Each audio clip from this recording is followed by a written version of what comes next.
Hello दोस्तों, यारों, कैसे हो आप सब। आप देख रहे हो what if Naruto has Gojo eyes series और आज का एपिसोड कहानी को एक बिल्कुल नए मोड पर ले जाने वाला है। अगर आपने अभी तक पिछला एपिसोड नहीं देखा है तो पहले वो जरूर देख लेना ताकि कहानी सही तरीके से जुड़ी रहे। अगर ये एपिसोड आपको सच में पसंद आए और लगे कि कहानी नेक्स्ट लेवल जा रही है तो हाइप पॉइंट देना मत भूलना। ये क्रिएटर्स के लिए बहुत बड़ा सपोर्ट होता है। और हाँ, वीडियो खत्म होने के बाद कमेंट जरूर करना और बताना कि इस एपिसोड का सबसे बेस्ट मोमेंट कौन सा लगा। पिछले एपिसोड में नारुतो, जिराया और सुनादे की जबरदस्त लड़ाई कबूटो और ओरोचिमारू से होती है। नारुतो अपने लिमिटलेस और 6 आइज से कबूटो को कुत्ता की तरह हरा देता है, जबकि जिराया और सुनादे के सामने ओरोचिमारू को पीछे हटना पड़ता है। इस लड़ाई के बाद सुनादे कोनोहा की 5वीं होकागे बनने के लिए तैयार हो जाती है। एपिसोड के अंत में नारुतो अपने नए घर में शिफ्ट होता है जो मिनातो नामिकाजे ने उसके लिए छोड़ा था। अगली सुबह सुनाडे, शिजुने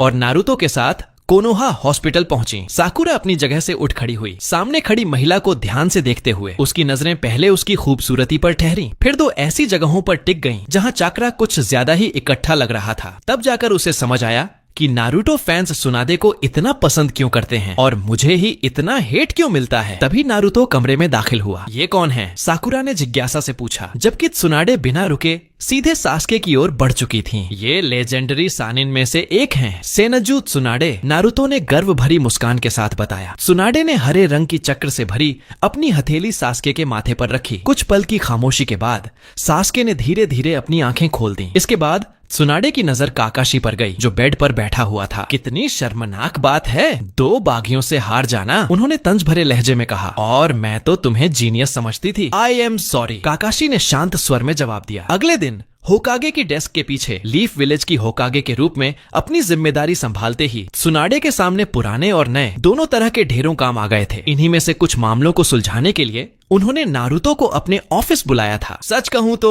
मुझे भी थोड़ी हैरानी हुई। सुनाडे ने कागज पर कुछ लिखते हुए बात शुरू की। फाइनल एग्जाम रुक जाने की वजह से कई लोगों का मानना था कि इस बार किसी को भी प्रमोट नहीं किया जाना चाहिए, लेकिन मैंने सुना है कि स्वर्गवासी 3rd होकागे तुम्हारे मुकाबलों को काफी ऊंचा आंकते थे। उनका इरादा तुम्हें चुनिन के लिए रिकमेंड करने का था। बाकी देशों के लॉर्ड्स जिन्होंने वो फाइट्स देखी और एग्जाम के प्रॉक्टर्स, सबकी राय भी वही थी। ऐसे में उनके फैसले पर सवाल उठाना मेरी जगह नहीं बनती। उन्होंने शांत लेकिन सख्त लहजे में कहा, इसलिए अब से मैं चाहती हूँ कि तुम अपने नए हेडबैंड के लायक बर्ताव करो। सुनाडे ने साफ शब्दों में ऐलान किया, बधाई हो, आज से तुम एक चुनिन हो। नारुतो बस मुस्कुरा दिया। आखिरकार उसकी सारी मेहनत रंग ले आई थी। ओरोचिमारू के ठिकाने पर ओरोचिमारू की हालत काफी खराब थी, पहले से जख्मी और ऊपर से नारुतो, जिराया और त्सुनाडे से हुई लड़ाई ने उसे और कमजोर कर दिया था। फिर भी उसके इरादों में कोई डगमगाहट नहीं थी। उसके सामने साउंड के 4 निंजा खड़े थे, आदेश का इंतजार करते हुए। अब वक्त आ गया है, ओरोचिमारू ने ठंडी आवाज में कहा। तुरंत कोनोहा विलेज की तरफ बढ़ो, अपना मूव अभी करो। कोनोहा हॉस्पिटल में नारुतो तेजी से हॉस्पिटल पहुंचा। मन में बस एक ही उत्साह था, अपना नया फॉरहेड प्रोटेक्टर दिखाने का, जो अब उसके चुनिन बनने की पहचान था। वो इसे सास्के, साकुरा और काकाशी को दिखाना चाहता था। उसका पहला पड़ाव काकाशी का कमरा था। उसने हल्की लेकिन गर्मजोशी भरी मुस्कान के साथ बधाई दी और साथ ही कुछ जरूरी सीख की बातें भी कहीं। इसके बाद नारुतो सीधे सास्के के कमरे की ओर बढ़ गया। सास्के अब भी गहरे सदमे में था। इताची के हाथों इतनी आसानी से हार जाना उसके दिमाग में लगातार घूम रहा था। ऊपर से हर बार नारुतो को और मजबूत होते देख उसके भीतर दबा गुस्सा और भड़क उठता था। कमरे में दाखिल होते ही नारुतो ने हल्के अंदाज में आवाज दी, हे सास्के, साकुरा, क्या चल रहा है? साकुरा स्टूल से उठी और मुस्कुराते हुए हाथ हिलाया। चेहरे पर वही पुरानी चमक थी, लेकिन सास्के ने न तो नजर उठाई न ही नारुतो की मौजूदगी पर कोई रिएक्शन दिया। सब ठीक है ना सास्के? उसने पूछा, उसकी गंभीर और बुझी हुई शक्ल देखते हुए। ठीक, जब तुम हर वक्त मेरे आसपास मंडरा रहे हो, मुश्किल ही है, सास्के ने ठंडे लहजे में पलट कर कहा। नारुतो ने सिर एक तरफ झुकाया, थोड़ा कंफ्यूज होते हुए। इसका क्या मतलब हुआ? उसने पूछा। सास्के ने बस कंधे उचका दिए। कुछ नहीं, वह धीमे से बुदबुदाया। आखिरकार सास्के ने मुंह खोला। आवाज नीची थी लेकिन उसमें तीखापन साफ झलक रहा था। तो तुम्हें चुनिन बना दिया गया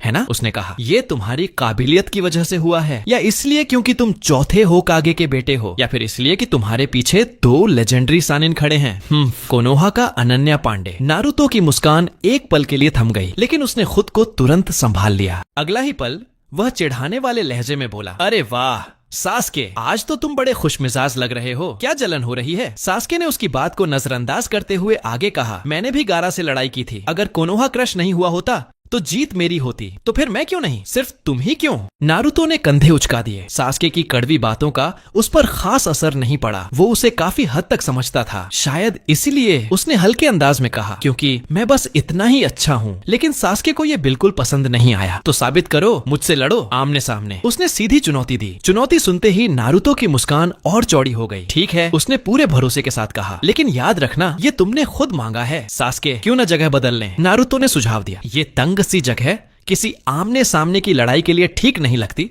है ना? हॉस्पिटल की छत, सास्के ने ठंडे तंज के साथ कहा। तुम्हारा घमंड तोड़ने के लिए एकदम सही जगह है। घमंड? नारुतो ने अपनी खास मुस्कान के साथ पलट कर कहा, मुझे तो यहाँ सिर्फ एक ही इंसान ज्यादा हवा में उड़ता दिख रहा है, और वो तुम हो। दोनों हॉस्पिटल की छत की ओर बढ़ने लगे। नारुतो, सास्के, शायद तुम्हें दोबारा सोचना चाहिए, ये सही नहीं। साकुरा ने बीच बचाव करने की कोशिश की, लेकिन इससे दूर रहो साकुरा, सास्के ने बिना पीछे देखे कहा। छत पर, कोनोहा हॉस्पिटल की छत पर नारुतो और सास्के आमने सामने खड़े थे। दोनों के बीच बस कुछ ही कदमों का फासला था। नारुतो के चेहरे पर वही जानी पहचानी मुस्कान थी। उसने इशारे से सास्के को आगे आने को कहा। तो चलो सास्के, उसने हल्के, लगभग चिढ़ाने वाले लहजे में कहा, दिखाओ पिछली बार से कितने आगे बढ़े हो। सास्के ने गहरी, दृढ़ नजर से उसकी तरफ देखा। मैं अब पहले जैसा नहीं हूँ नारुतो, उसने भरोसे के साथ कहा। अगले ही पल वह आगे झपटा, तेज और जोरदार पंच के साथ। लेकिन नारुतो पहले से तैयार था। वह आसानी से एक तरफ हट गया। होंठों से हल्की सी हंसी निकल पड़ी। बस इतना ही, उसने कहा। सच में ये ताना नीचा दिखाने के लिए नहीं था, बल्कि सास्के को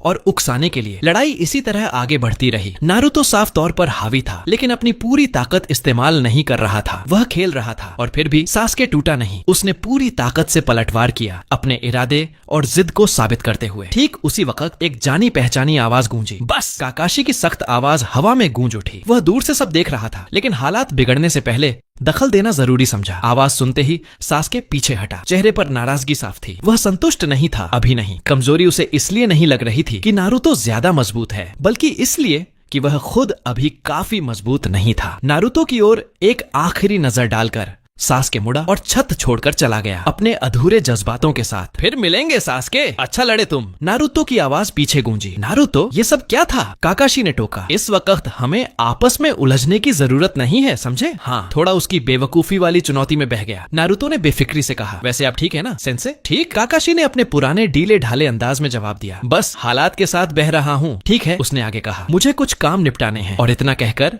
वह वहां से चला गया। नारुतो ने साकुरा की तरफ देखा। ज्यादा सोचो मत, वो ठीक हो जाएगा, मुझ पर भरोसा रखो। फिर मुस्कुराकर बोला, मुझे भी निकलना है, बाद में मिलते हैं। नारुतो चला गया। कुछ पल रुककर साकुरा ने भी छत छोड़ दी। सास्के कोनोहा के एक शांत कोने में सुकून ढूंढ रहा था। उसका दिमाग चूनिन एग्जाम की यादों में उलझा हुआ था। गारा के साथ हुई लड़ाई बार बार उसके जहन में घूम रही थी। एक ऐसी लड़ाई जिसमें वह एक भी सही वार नहीं कर पाया था। वहीं दूसरी तरफ नारुतो ने उसी दुश्मन को बड़ी आसानी से हरा दिया था। अपने अतीत की यादों में खोया हुआ वह अचानक हकीकत में वापस खींच लिया गया। जब सास्के से साउंड 4 निंजा मिलने आते हैं, वे उसे ऐसी ताकत और शक्ति का लालच देते हैं जिसकी सास्के सिर्फ कल्पना ही कर सकता था। वे उसे वही शक्ति देने का वादा करते हैं जो उनके पास है, और सास्के यह डील स्वीकार कर लेता है। इसके बाद साउंड 4 निंजा उसे कर्स्ड सील ऑफ हेवन का मार्क देते हैं और उसकी शक्ति को जल्दी जगाने के लिए जड़ी बूटी भी देते हैं। लेकिन यह बात सामने आ जाती है और साकुरा सबको बता देती है कि सास्के गांव छोड़कर चला गया है। कुछ देर बाद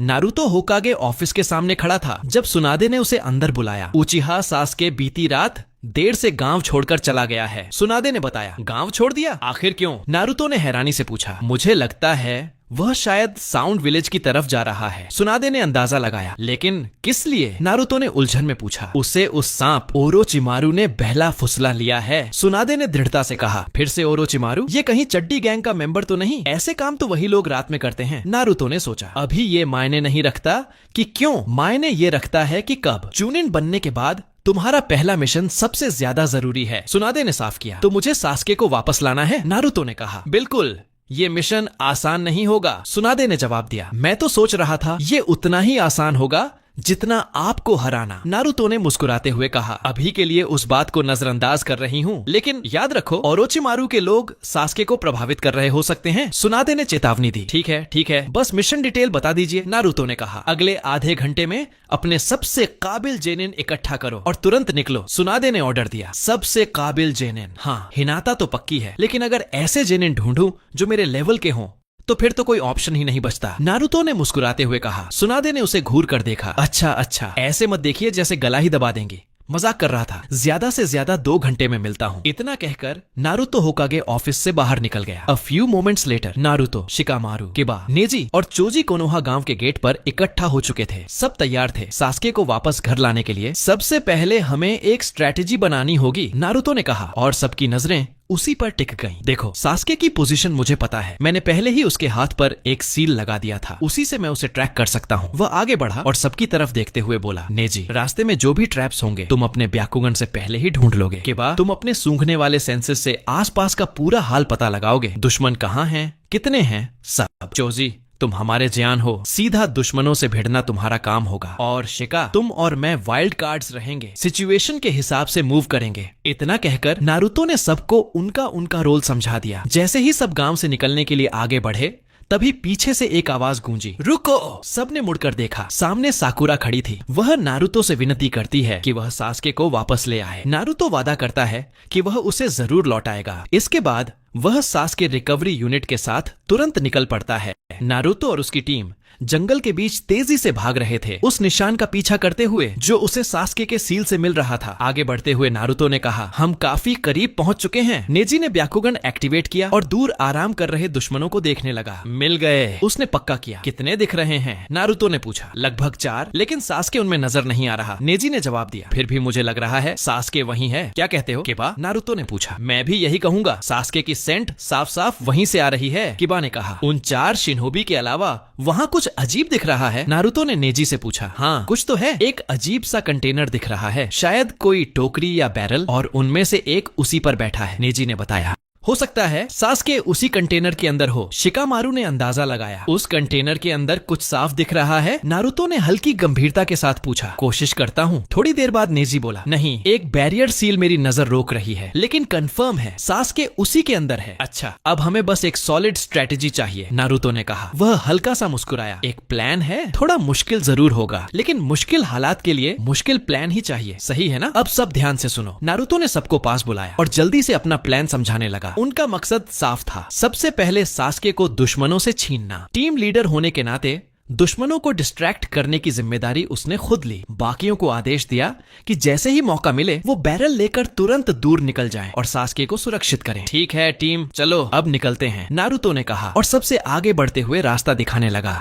साउंड निंजा आराम से बैठे हुए थे कि अचानक उनके बीचों बीच एक कुनाई आकर गिरा। एक्सप्लोसिव टैग, एक निंजा ने पहचान लिया। अगले ही पल सभी तेजी से पीछे कूद गए और उसी क्षण कुनाई जोरदार धमाके के साथ फट गया। वाह वाह, तुम लोगों के रिफ्लेक्सेस तो काफी तेज हैं। पेड़ की एक टहनी पर बैठे नारुतो ने ताना मारते हुए कहा, तू वही कोनोहा विलेज का निंजा है। एक साउंड निंजा ने पहचान लिया। जो जानकारी मिली है उसके हिसाब से ये उजुमाकी नारुतो है, वही जिसके बारे में लॉर्ड ओरोचिमारू ने हमें चेतावनी दी थी। साउंड निंजा आपस में धीमी आवाज में बुदबुदाने लगे। तो तुम सच में यहाँ अकेले ही आ गए? मरने का शौक है क्या? एक साउंड निंजा ने तिरछी नजर से पूछा। मरने का शौक, हम कह सकते हो, बस फर्क इतना है कि वो मेरा नहीं तुम्हारा है, नारुतो ने हल्की मुस्कान के साथ जवाब दिया। काफी घमंडी बच्चा है ना? एक साउंड निंजा ने व्यंग्य किया। कोई बात नहीं, अभी इसका घमंड निकाल देते हैं, दूसरा साउंड निंजा चिल्लाया और बैटल क्राई के साथ नारुतो की तरफ दौड़ पड़ा। लेकिन नारुतो ने सिर्फ हल्की सी मुस्कान दी। जैसे ही निंजा उस पर झपटा, वह एक पल में गायब हो गया और अगले ही सेकंड उसके पीछे प्रकट हो गया। मुझे मिस किया, उसने शांत ठंडे अंदाज में फुसफुसाया। फिर अचानक एक तेज किक से उसने अनजान साउंड निंजा को उछालकर पास के पेड़ में दे मारा। ताकतवर हाथों में अक्सर जरूरत से ज्यादा बड़ा ईगो भी होता है, नारुतो ने हल्की मुस्कान के साथ कहा। साउंड 4 के बचे हुए सदस्य जिरोबो, किडोमारू और साकोन तुरंत लड़ने की पोजीशन में आ गए। उनकी नजरें नारुतो पर टिकी थीं, जिनमें गुस्सा और डर दोनों साफ झलक रहे थे। साकोन, जिरोबो को सिग्नल दो। सबसे विशाल साउंड निंजा हरकत में आया। उसके शरीर पर कर्स मार्क फैलने लगा और उसका शरीर और भी विशाल होने लगी। एक भयानक दहाड़ के साथ उसने अपने मुक्के नारुतो की तरफ झोंक दिए। नारुतो ने बिना ज्यादा मेहनत के उस वार को चकमा दे दिया। थोड़ा स्लो नहीं हो, उसने ठंडे अंदाज में कहा। अगले ही पल उसने तेजी से एक किक जिरोबो के पेट पर मारी, जिससे वह लड़खड़ाते हुए पीछे जा गिरा। तभी किडोमारू भी लड़ाई में कूद पड़ा। कर्स मार्क के असर से उसका शरीर बदलकर एक डरावने मकड़ी जैसे रूप में ढल गया। उसने तेजी से वेब्स की बौछार नारुतो की तरफ छोड़ी, उसे जकड़ने के इरादे से, लेकिन नारुतो ने फुर्ती से सारे वार बचा ली। उसकी मूवमेंट्स तेज और अनप्रिडिक्टेबल थीं। तुम्हारी टैक्टिक्स पढ़ना बहुत आसान है, कहते हुए वह एक झटके में किडोमारू के करीब पहुंच गया और जोरदार पंच मारकर उसे जमीन पर गिरा दिया। अब साउंड 4 का आखिरी सदस्य साकोन खड़ा था। उसने अपने साथियों को इतनी आसानी से हारते देखा। कर्स मार्क उसके शरीर पर फैलने लगा और जोरदार वॉर क्राई के साथ वह भी नारुतो पर झपटा, लेकिन नारुतो बस हल्का सा मुस्कुराया। अब मेरी बारी है, उसने कहा। एक पल में ही वह साकोन के पीछे पहुंच चुका था। साउंड निंजा कुछ समझ पाता उससे पहले ही नारुतो ने एक जोरदार पंच मारा, जिससे साकोन पास के पेड़ से जा टकराया। तीनों फिर से संभलकर अगला हमला करने ही वाले थे कि अचानक उनकी नजर उस बैरल पर गई जिसमें सास्के था। वह अब वहां नहीं था जहां उन्होंने उसे छोड़ा था। उनके हैरान चेहरों को देखकर नारुतो मुस्कुराया। लगता है स्ट्रेटेजी आखिरकार काम कर गई, उसने ताना मारते हुए कहा। थोड़ी ही दूरी पर नेजी, शिकामारू, किबा और चोजी उस बैरल को संभाल रहे थे। तुझे लगता है नारुतो उन्हें अकेले संभाल लेगा? किबा ने पूछा। नहीं, इसलिए तुम और शिकामारू बैरल को लेकर आगे बढ़ो। हम वापस जाकर नारुतो की मदद करेंगे, नेजी ने शांत लेकिन स्पष्ट स्वर में कहा। शिकामारू और किबा ने सिर हिलाकर हामी भर दी। वे जानते थे कि नेजी का अनुभव उनसे कहीं ज्यादा है। तो तुम बस टाइम पास कर रहे थे उस बैरल को लेने के लिए? हाँ, साकोन ने झुंझलाहट भरी आवाज में कहा। बिल्कुल, मैं बस टाइम पास करता, नारुतो ने चौड़ी मुस्कान के साथ जवाब दिया। वह हल्का मुस्कुराया। ये वही कर्स्ड सील है जो अंको सेंसे पर भी है। हाँ, तो ये लोग इसी से अपनी ताकत बढ़ा रहे हैं। नारुतो मन ही मन सोचने लगा। साकोन का कर्स मार्क और फैलने लगा। उसका शरीर फैलकर एक डरावने विकृत रूप में बदलने लगा। हमें कमजोर समझने की गलती तुम्हें महंगी पड़ेगी, वह गुर्राया और नारुतो पर झपट पड़ा। तेज रफ्तार और बढ़ी हुई ताकत के बावजूद नारुतो ने आसानी से वार टाल दिया, जैसे उसे हमला होने से पहले ही पता हो। तुम्हारी मूवमेंट्स अभी भी बहुत प्रेडिक्टेबल हैं, उसने ताना मारा और एक तेज किक से साकोन को पीछे उछाल दिया। उसी वक्त जिरोबो और किडोमारू के कर्स मार्क्स भी फैलने लगे। उनके शरीर विकृत डरावने रूप में बदल गए। दोनों अलग अलग दिशाओं से नारुतो पर टूट पड़े, लेकिन नारुतो की एफर्टलेस डॉजेस और काउंटर अटैक्स में जरा भी कमी नहीं आई। तुम लोगों को सीरियसली टीम वर्क पर काम करने की जरूरत है, उसने मजाकिया लहजे में कहा। तभी नारुतो की आंखें हल्की सी फैल गईं। अच्छा, आखिरकार आ ही गए, उसने बिना पीछे देखे कहा। पीछे से नेजी और चोजी ने एंट्री ली। नारुतो, तुम इन्हें काफी अच्छे से संभाल रहे हो, नेजी ने स्थिति का जायजा लेते हुए कहा। संभाल रहा हूँ नहीं, बस इनके साथ खेल रहा हूँ, नारुतो ने मुस्कुराते हुए जवाब दिया। इस खतरनाक युद्ध भूमि के बीच साउंड निंजा नारुतो की बेखौफी देखकर चौंक गए। उन्होंने अपने कर्स मार्क्स को सेकंड लेवल तक पहुंचा दिया। ये ट्रांसफॉर्मेशन बिल्कुल भी सुखद नहीं था। उनके शरीर खौफनाक आकार में बदलने लगे, ताकत कई गुना बढ़ गई। यह उनका आखिरी दांव था। नारुतो, नेजी और चोजी के खिलाफ लड़ाई का रुख पलटने की एक हताश कोशिश। अब देखते हैं इससे कैसे निपटते हो, साकोन गर्जा। उसकी आवाज पूरे बैटलफील्ड में गूंज उठी और साउंड निंजा एक खतरनाक लहर की तरह अपने विरोधियों पर टूट पड़े। लेकिन नारुतो उनकी डरावनी शक्ति से जरा भी विचलित नहीं हुआ। वह बस मुस्कुराया। ठीक है, अब इसे खत्म करते हैं, उसने शांत स्वर में कहा। फिर उसने अपना हाथ उठाया। उंगलियां एक जटिल सीक्वेंस ऑफ हैंड साइंस बनाने लगीं। आखिरी हैंड साइन पूरा करते ही उसके चारों तरफ एक तेज बवंडर घूमने लगा। उसके चाकड़ा की साफ झलक हर दिशा में महसूस हो रही थी। Wind style, expensive wind. Naruto की आवाज गूंज उठी। तूफान जैसी हवाओं ने साउंड निंजाओं को पीछे धकेल दिया। उनकी आगे बढ़ने की रफ्तार टूट गई और वे लड़खड़ा गए। जैसे ही वे संतुलन संभालने की कोशिश करने लगे, नारुतो ने उन्हें एक पल का भी मौका नहीं दिया। उसने तेजी से नए हैंड साइंस बनाने शुरू किए, इस बार अलग सीक्वेंस। उसके आसपास का माहौल फिर से ताकत से भर उठा। विंड स्टाइल, विंड ड्रैगन, वह चिल्लाया। हवा से बना एक विशाल ड्रैगन उसके चारों ओर आकार लेने लगा और बिजली जैसी रफ्तार से साउंड निंजाओं की तरफ टूट पड़ा, उन्हें और पीछे धकेलते हुए। अपनी पूरी कोशिश के बावजूद साउंड निंजा नारुतो के विंड जुत्सु की ताकत के सामने बेबस पड़ गए। जो कर्स मार्क्स अभी तक उनकी ताकत का सबसे बड़ा सहारा थे, वे दबाव में धीरे धीरे पीछे हटने लगे और उनकी शक्ति कम होने लगी। लगता है तुम्हारे कर्स मार्क्स उतने पावरफुल नहीं हैं जितना तुम सोच रहे थे, नारुतो ने हल्के ताने के साथ कहा। लेकिन साकोन अभी हार मानने को तैयार नहीं था। लड़खड़ाते हुए भी वह फिर से खड़ा हो गया। उसकी आंखों में जिद साफ जल रही थी। अभी खत्म नहीं हुआ, वह गुर्राया। नारुतो ने उसकी जिद देखकर बस एक भौं उठाई। ठीक है, तो इसे हमेशा के लिए यहीं खत्म करते हैं, उसने शांत स्वर में कहा और आखिरी बार हैंड साइंस बनाने लगा। एक नया जुत्सु आकार लेने लगा। उसके चारों तरफ घूमता विंड चक्रा अब एक शूरिकेन का रूप लेने लगा। Wind style, Rasen Shuriken. Naruto की आवाज अंतिम फैसले की तरह गूंजी। एक तेज हरकत के साथ उसने रासेन शुरिकेन साउंड निंजाओं की तरफ फेंक दिया। अगले ही पल जबरदस्त धमाका हुआ, इतना तेज कि पूरी बैटलफील्ड गूंज उठी। रासेन शुरिकेन की ताकत साफ महसूस हो रही थी। धूल और मलबा चारों तरफ फैल गया, जिससे कुछ देर तक कुछ दिखाई नहीं दिया। जब धूल छंटी, साउंड निंजा जमीन पर हार कर पड़े थे। उनके कर्स मार्क्स पूरी तरह गायब हो चुके थे। मैंने कहा था ना, सब खत्म हो चुका है। नारुतो की आवाज शांत बैटलफील्ड में गूंज उठी। कमाल कर दिया नारुतो, चोजी ने थम्स अप देते हुए कहा। तुमने अच्छा किया नारुतो, नेजी ने हल्के से सिर हिलाकर कहा। किबा और शिकामारू कहाँ हैं? नारुतो ने पूछा। वे सास्के के बैरल के साथ गांव की तरफ आगे निकल गए हैं, नेजी ने बताया। ठीक है, तो चलो उन्हें कैच करते हैं, नारुतो ने कहा। तीनों उसी दिशा में बढ़ने लगे जिधर से नेजी और चोजी आए थे। पीछे छूट गए शिकामारू और किबा से मिलने के लिए।